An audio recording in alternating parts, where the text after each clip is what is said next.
Didache, that's Greek for teaching. It was written around 100 CE, making it the earliest known manual of instruction in Christianity. It's got some pretty wild stuff in here, including one of the earliest references to the Eucharist and instructions on how to choose a bishop. But because it was written so early, it also contains some beliefs and practices that are no longer considered part of mainstream Christianity. So what did the church get right? What did they get wrong? And why should we even care about this ancient document today? Welcome to our series called Ancient Christianities. The Didache is a collection of teachings about how to live as a follower of the Way, which was what the early Christians called their religion. It was probably written by a single author, though some scholars debate that. And while we don't know who that was, we do know that it was written for a group of people who were transitioning from Judaism to Christianity. That's because the audience repeatedly referred to as babes or little children are described as Jewish Christians. This makes the Didache an invaluable resource for understanding the earliest forms of Christian practice. It was discovered in 1947 along with other ancient texts in a cave near the Dead Sea, though it predates the earliest manuscripts found there by about 60 years. The reason it's called the Didache is because the Greek word didaskalos literally means one who teaches. It was originally thought to be part of a larger work called the Apostolic Tradition, which would have been written by a disciple of the Apostle Paul named Clement.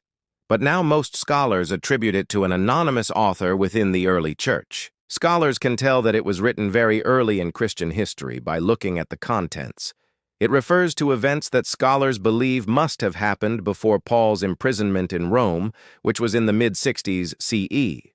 It also seems to reflect an oral tradition that goes back to Jesus himself. For example, the reference to the Eucharist says that it was instituted by Jesus at the Last Supper, which took place on Passover.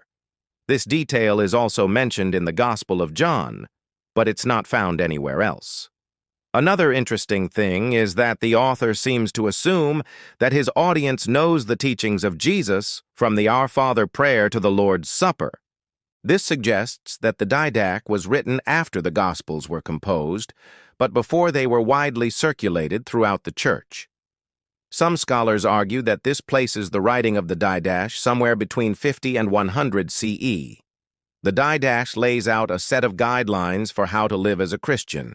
In Chapter 2, it gives instructions for baptism and the Eucharist. In Chapter 3, it gives instructions for choosing bishops and deacons. In Chapter 4, it talks about how to deal with false prophets. And in Chapter 5, it gives guidance for personal conduct. Some of the practices described in the Didache are still common in many churches today. For example, the author warns against judging others, gossiping, or bearing false witness. These are all still considered to be sins in many branches of Christianity. And the Didache also describes the Trinity when talking about the command to love God with all your heart, soul, and mind. Early Christians used this verse to support their belief that Jesus was divine. However, the Didache also contains some beliefs and practices that are no longer considered part of mainstream Christianity. For example, it teaches that the end of the age is near, and that the Son of Man will come during the next generation. Obviously, that didn't happen, and many Christians today reject the Didache's teaching on how to choose bishops. According to the Didache, the process of choosing a bishop involves selecting a man who has the Holy Spirit, who is able to teach, is blameless, and is tested by the church. The author then describes a ritual where the chosen man is given a kiss of peace by the whole congregation. While this may have made sense in a culture that was largely oral and highly visual, today it looks a bit ridiculous. And thankfully, nobody died during the last church vote for Pope. But despite these discrepancies, the Didache is an important source for early Christian history.